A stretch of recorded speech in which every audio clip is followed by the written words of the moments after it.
بسم اللہ الرحمن الرحیم۔ السلام علیکم ورحمۃ اللہ وبرکاتہ۔ امید کرتی ہوں کہ آپ سب خیریت سے ہوں گے۔ تو آج کی اس ویڈیو میں آپ کو بتاؤں گی کہ ہر طرح کی حاجت کے لیے وظیفہ ہے، بہت ہی زبردست اور مختصر سا وظیفہ ہے، اور یہ وظیفہ کوئی عام وظیفہ نہیں ہے، یہ قرآن پاک کا وظیفہ ہے۔ قرآن پاک کی ایک چھوٹی سی مختصر سی آیت ہے، اور یہ مفتی محمد شفیع صاحب رحمہ اللہ نے معارف القرآن کے اندر اس آیت کے فوائد بیان کیے ہیں کہ اگر کسی شخص کو کوئی بھی پریشانی ہے، مصیبت ہے، یا کسی بھی طرح کی کوئی حاجت ہے، یا کہیں کسی جگہ دیکھ رہا ہے کہ اپنی عزت میں کمی ہو رہی ہے، تو اس آیت کو اس طریقے سے پڑھیں تو انشاءاللہ آپ کی ہر حاجت پوری ہوگی۔ جب آدمی کسی بھی طرح کی پریشانی میں ہو، مصیبت میں ہو، اور چاروں جانب سے کوئی وسیلہ نظر نہ آ رہا ہو، تو اس وقت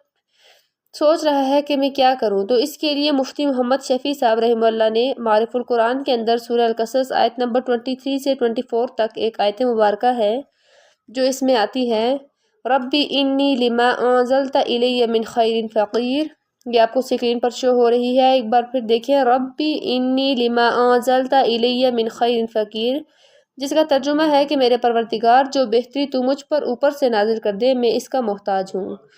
تو یہ آیت مبارکہ اتنی پاورفل ہے کہ حضرت موسیٰ علیہ السلام اس وقت دعا مانگی کہ جب فرعون کے ظلم و ستم حد سے بڑھ گئے اور نجات پانے کے لیے مصر کی طرف، مدین کی طرف پہنچے، تو اس دعا کی برکت سے اللہ ذوالجلال نے ان کو گھر بھی دے دیا، بیوی بھی دے دی، اور کھانے پینے، پہننے کا اور گھر کا انتظام بھی کر دیا۔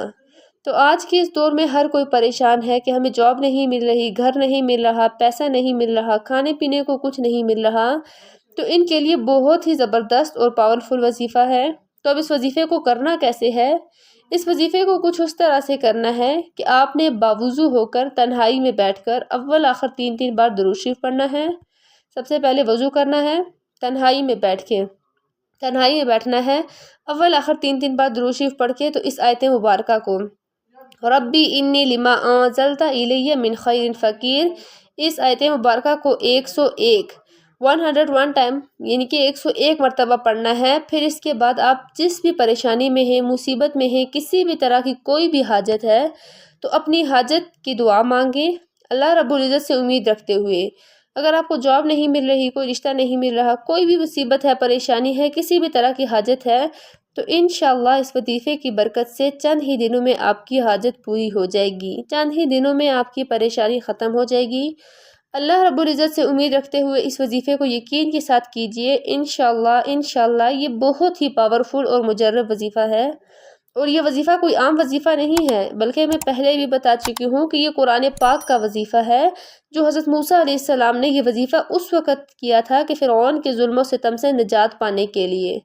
تو اس وظیفے کی برکت سے اللہ رب العزت نے ان کو اس فرعون سے نجات بھی دے دی، اچھی بیوی بھی دے دی، اچھا گھر بھی دے دیا، کھانے پینے کا، پہننے کا انتظام بھی کر دیا۔ اتنا پاورفل وظیفہ ہے۔ تو ویسے بھی اس وظیفے کو کیجئے، کسی بھی طرح کی حاجت ہو تو انشاءاللہ یہ وظیفہ بہت ہی کمال کا ہے۔ ایک بار اس کو کر کے دیکھیں، آپ کو 100% یہ وظیفہ عمل کرتا ہوا نظر آئے گا۔ تو یہ وظیفہ اتنا پاورفل اور اوتھینٹک وظیفہ ہے۔ تو یہ وظیفہ اس کے علاوہ اگر آپ کو کہیں نظر آ رہا ہے کہ آپ کی کسی جگہ میں عزت کی کمی ہو رہی ہے، تو تب بھی آپ اس وظیفے کو کر سکتے ہیں، عزت پانے کے لیے بھی یہ وظیفہ بہت ہی زبردست ہے۔ تو امید کرتی ہوں کہ ہماری یہ ویڈیو آپ کو پسند آئی ہوگی۔ اگر ہماری یہ ویڈیو آپ کو پسند آئی تو ویڈیو کو لائک اور چینل کو سبسکرائب ضرور کیجیے گا، اور ثواب کی نیت سے اس کو آگے شیئر بھی ضرور کیجیے گا۔ تب تک کے لیے اللہ حافظ، وآخر دعوانا الحمدللہ رب العالمین، آمین آمین آمین۔